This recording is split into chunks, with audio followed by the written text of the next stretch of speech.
Good morning! Tayo ngayon ay magluluto ng ampalaya with ginili. Yung ampalaya ay pinakuluan ko na kanina. So, ayan. Nalagyan na tayo ng mantika. Nagisa-gisa na tayo. Yan, may mantika na ang ating kawali. Lagyan naman natin ng sibuyas.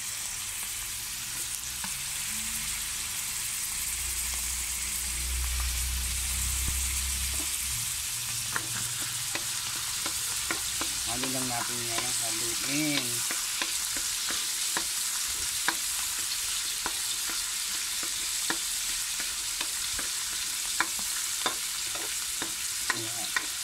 Ayan na siya, translucent.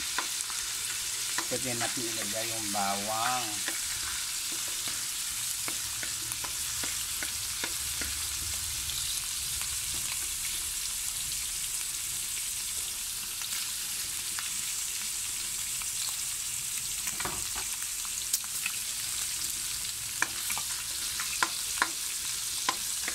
Ayan. Natin yung bawang, lagyan natin itong ginili ng kanto.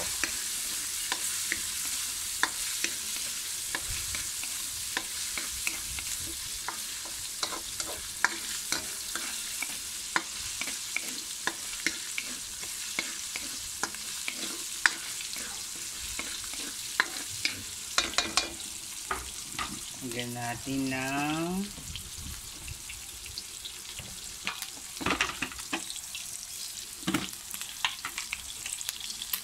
asin. Konting asin lang. Yan, ipapak-papak na siya ng bonggang-bongga. Then, lagyan natin yung ampalaya.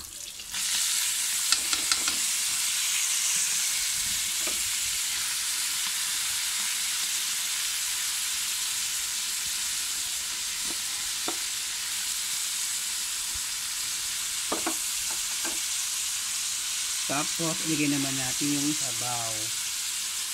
Yung pinagkulaan kanina ng ating ginili. Ay kung kulang pa ang ating sabaw, tatagan pa natin siya ng konti. Yan. Meron siyang kumulo ng bonggang-bongga.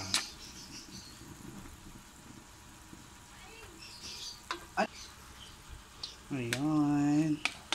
Pakuluin muna natin silang bonggang-bongga.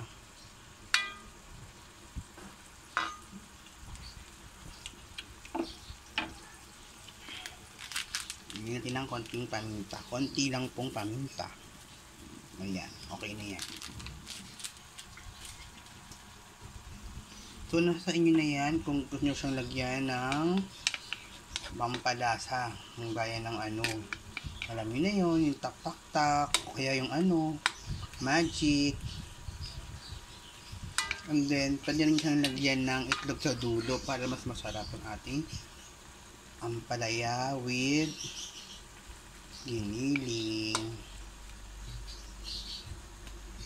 Pero kung okay naman na, hindi na akong galagay ng itlog.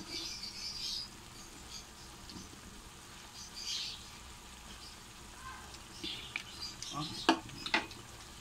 Medyo maalat lang, so nalagyan lang yan ng water.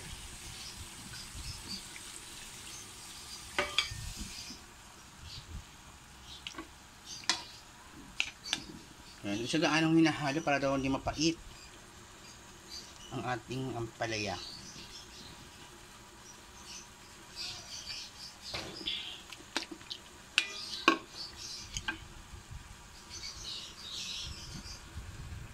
Thank you for watching. Follow for more.